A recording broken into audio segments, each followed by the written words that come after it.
এজন্য প্রতি নামাজে আমরা বলি গায়রিল মাগদুবি আলাইহিম ওয়ালাদ-দাল্লিন। ও আল্লাহ, যারা মাগদুব মানে ইহুদিরা, তাদের পথে আমরা হাঁটতে চাই না। আবার যারা দাল্লিন পথভ্রষ্ট খ্রিস্টানদের পথেও আমরা হাঁটতে চাই না। আমরা হাঁটতে চাই ইসলামের পথে, ঠিক কিনা? আমরা যদি হাঁটতে যাই পথ ভুলে যাই, পথ দেখিয়ে দেয় কে? আমি যদি কোনদিন পথ ভুলে যাই, হাতছানি দিয়ে কাছে নিও, মমতার বন্ধনে আমায় বেঁধে সব ভুল ক্ষমা করে দিও। চিল্লায় পড়েন আমিন। আল্লাহ বললেন ওয়াজআলনা ফি যুররিয়াতিহিন নুবুওয়াতা ওয়াল কিতাব। আমি সাইয়েদনা ইব্রাহিমের বংশের মধ্যে নবুয়ত দিয়েছি, কিতাব দিয়েছি। সাইয়েদনা ইব্রাহিম আলাইহিস সালামের কোন কিতাব আছে না নাই? কি নাম কিতাবের? সুহুফ ইব্রাহিম। কোরআনে নাই? আছে না নাই?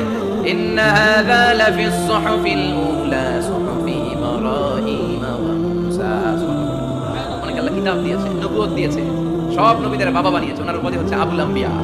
আবার ওনার নামে আল্লাহর কোরআনের ভেতরে 114 সূরার একটা সূরা আছে না নাই?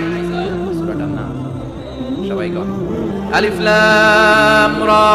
কিতাবুন আনজালনাহু ইলাইকা লিতুখরিজান নাসা মিনাল যুলুমাতি ইলান নূর। সূরা ইব্রাহিম আলিফ লাম রা কিতাবুন আনজালনাহু ইলাইকা। ওই নবীর নামে কোরআনের ভিতরে সূরা দিয়েছে কে? আবার আল্লাহ বললেন গোলাম জেনে রাখো, উনি তোমাদেরকে মুসলমান নামকরণ করেছেন। তাই ইসলামে যারা অন্তর্ভুক্ত হবে সব মুসলমানদের পিতা আমি আল্লাহ দ্বারা নির্বাচিত করেছি। মিল্লাত আবিকুম ইব্রাহিম ওয়া সাম্মাকুমুল মুসলিমিন। আওয়াজ করে বলেন মুসলিম জাতির পিতার নাম কি? আমাদের জাতির পিতা কেডা? সবাই কর মনে থাকবে, ভুল করবেন, ভুল করবেন। জাতির পিতা কে? চিল্লায় বলেন জাতির পিতা কে? মিল্লাত আবিকুম ইব্রাহিম ওয়া সাম্মাকুমুল মুসলিমিন, যিনি তোমাদেরকে মুসলমান বলে অভিহিত করেছেন। আবার আল্লাহ বললেন ইব্রাহিম সবাইরে তুমি মুসলমান নাম রাখলে, তুমি মুসলমান হও। আসলিম ক্বালা আসলামতু লিরাব্বিল আলামিন। বলতে দেরি, কালিমা পড়ে মুসলমান হতে দেরি নাই। চিল্লায় পড়েন আল্লাহু আকবার। আবার আল্লাহ বলে আমার নবী ইব্রাহিম এমন নবী, এই নবীর মতো বিনয়ী নবী নাই। ইন্না ইব্রাহিম লাহালিমুন আওয়াহুম মুনীব। ইন্না ইব্রাহিম লাহালিম আওয়াহ মুনীব। এই নবী সহনশীল নবী। সুবহানাল্লাহ পড়েন। সহনশীলতার কোনো অভাব নেই, যেটার অভাব আমাদের মধ্যে সবচেয়ে বেশি। কথা কথা আমাদের বাংলাদেশিদের মধ্যে সহনশীলতার অভাব আছে না নাই? নিজে যেই দল করি এটাই ভালো, বাকি সব কালা। আছে না নাই? আমি তাবলীগ করি তো আমি ভালো, বাকি সব বাতিল। আমি জামাত ইসলাম করি তো আমি হক, বাকি সব বাতিল। আমি আহলে হাদিস তো আমি সেরা, আমার মতো সেরা কেউ নাই।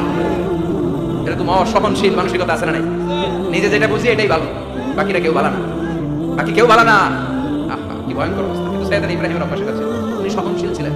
আমাদের বাংলাদেশে দেখেন কত ইসলামিক দল, কত পীরের মুরিদ, কত পীর। এই দেশে যত পীর, অনেক দেশে জনগণ এত নাই। কথা কন, এত পীর এই দেশে, অনেক দেশের জনসংখ্যাও এত না। এক ইসলাম, এক কোরআন, এক নবী। তারপরে কোথায় আছে না নাই? কেউ কাউরে দেখতে পারে খেলা খেলি। হ্যাঁ, এক কাফের, তুই কাফের, তোর নানা কাফের, তোর